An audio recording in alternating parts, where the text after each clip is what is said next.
Infinity Nikki, a game that takes place in a world of whimsy, fashion, and boundless creativity. A place where dreams take form in silk and lace, where every outfit tells a story. But today, the story I want to cover isn't one of wholesome pastel-covered fantasies, it's one of displacement, loss, and the silent suffering of refugees. What was once a peaceful realm of fashion and adventure is now host to an unfolding crisis. Well, peaceful if you ignore the racism, natural disasters, forgotten populations who are left alone to slowly go extinct while the rest of their species turns a blind eye, adorable Feywish sprites kidnapping humans to experiment on the increasing presence of the dark, and a severe lack of workers' rights, meaning shopkeepers are operating all through the night despite not even having any stock to sell. But who are the Umbraso exiles? Why have more of them appeared in Wishfield, and more importantly, why are they fleeing their homeland? This is the story they don't tell you in the App Store description. A few weeks ago, I had my heart set on one goal: to become a legendary stylist in under a month. I mapped out my path to glory by figuring out which advanced courses I could breeze through the quickest, even making a spreadsheet because that's the kind of person that I am, and part of that included gathering every new piece of clothing that I could find.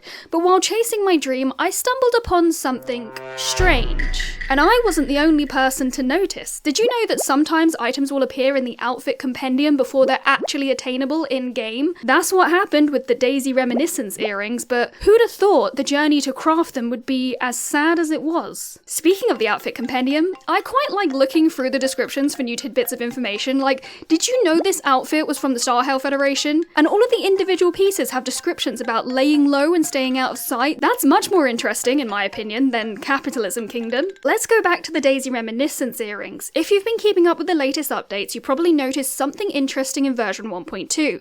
A set of new world quests. It starts with Jump Jump Now and leads into Where Do Daisies Grow? By this point in the game, you've probably already caught whispers of the exiles, maybe you've read about them in scattered books, overheard their story woven into side quests, or maybe you've met the orphan girl in Floral Wish, standing in the middle of town, her clothes worn, searching for some comfort in a place that will never be home. And if you've wandered far enough, you've probably stumbled upon the exile camp in Breezy Meadow, next to the Heartcraft Kingdom outpost gate. Tents hastily thrown together, NPCs who don't respond the way others do, and hordes of vigilant kingdom guards in constant patrol. And this is where the quest really begins. It starts with a simple request to investigate a potential Empire of Light spy that's been seen around the exile camp. As we make our way around, speaking to everyone, we hear first-hand accounts from children who left home and travelled a long way, and that Wishfield is nice too, as they tell stories about their homeland. They aren't lost travellers, they are displaced, and their home?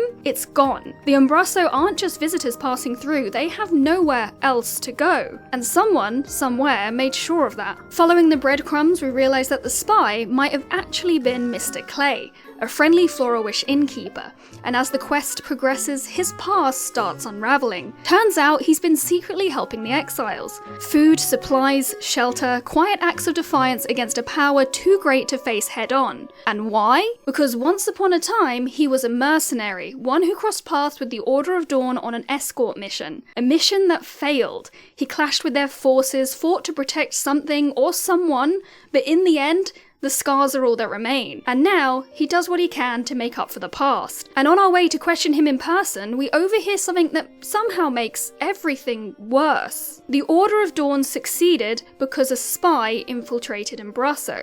And then the words confirming what we feared most. They've already taken Umbraso, what more do they want?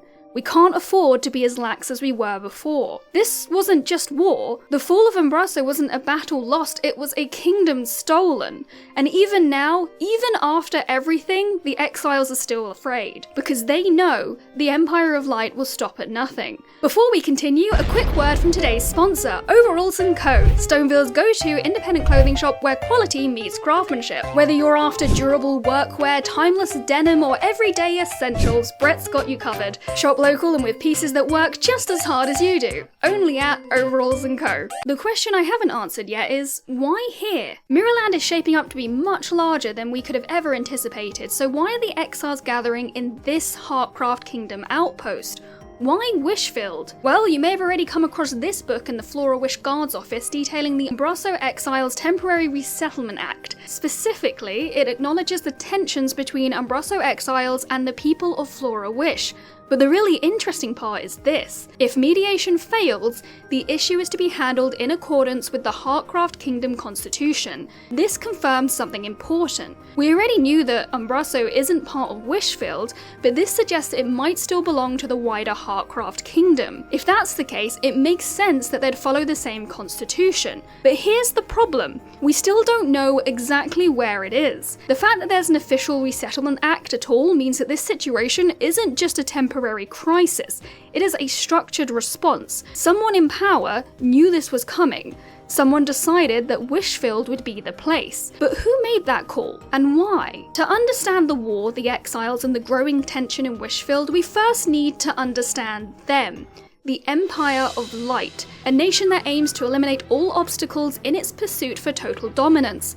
Founded by wizards and knights, the Empire of Light stands as one of the most formidable forces in Mirrorland, with their strongest forming a legion called the Order of Dawn. Their hunger for expansion is no secret. The small-scale wars of the past few years have been nothing more than a proof of concept. The Heartcraft Kingdom knows this well. Some people never learn, which is why they repeatedly wage pointless wars, and those were Aventura's exact words when you first met him at the outpost. The Empire was sending a message with the invasion and occupation of Umbraso, a demonstration of what happens to those who stand in the way of their vision. We now wait alongside Wishfield to prepare for whatever comes next, because if the Empire of Light continues to push, it seems like they're going to be met with resistance. As I mentioned in previous videos, I am currently working on a larger timeline, but it's generally accepted that Nikki and Momo landed in Mirrorland and current events take place during or shortly after the year 1002 AW. We know the war begun in 1001, and after 6 months of bloodshed, the Empire of Light intensified their offences,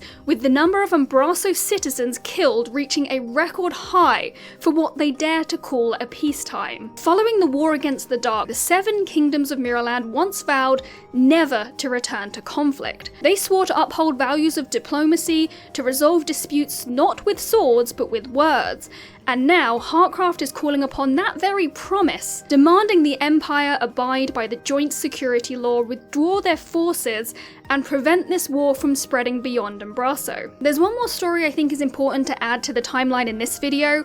After completing the main story quest, The Truth is Close, a new book will appear titled Report to Commander Flora Wish Guard Elie has completed his mission. And what that book tells us is that in the year 609 AW, a wanted criminal was finally captured after 57 years. The Dark Flame was a powerful stylist who had tried to burn the Great Wish Tree, destroying thousands of wishes before escaping back, emphasis on the word back, to the Empire of Light. His captor was a former Flora Wish guard who vowed to bring him to justice. Elie, who had chased the Dark Flame across 5 countries, endured 19 injuries, and spent his life tracking a fugitive far beyond his abilities. And the Dark Flame was a member of the Stylists of Dawn, and I have to question if that's what became the Order of Dawn in the present day. Now, let's move on to speculation time. Given the proximity of the Empire of Light to Wishfield, the increase in exiles, and getting those 2 new missions on the topic with the latest update, I would presume that they're gearing up for introducing the Empire of Light Kingdom properly. I'm not saying that they're going to be adding this giant new area in the next update, but we might continue to get breadcrumbs to follow in the next few months, so it's worth paying attention. As I called out in my video about Queen Philomia, we know that there's 2 more areas of the Heartcraft Kingdom that we're still yet to hear about. And just like with the Queen story, there's clearly a lot more to come.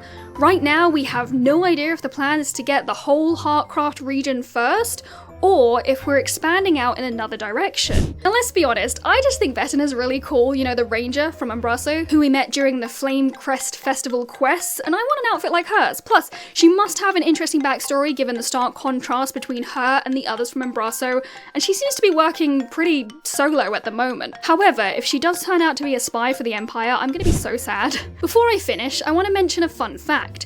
We know Umbraso has fallen at the hands of the Empire of Light, but did you know that the word Umbra means a dark area, especially the darkest part of a shadow from which all light is cut off? I just thought that was neat. Thank you for watching, don't forget to subscribe so you don't miss an update, and I'll see you in the next one.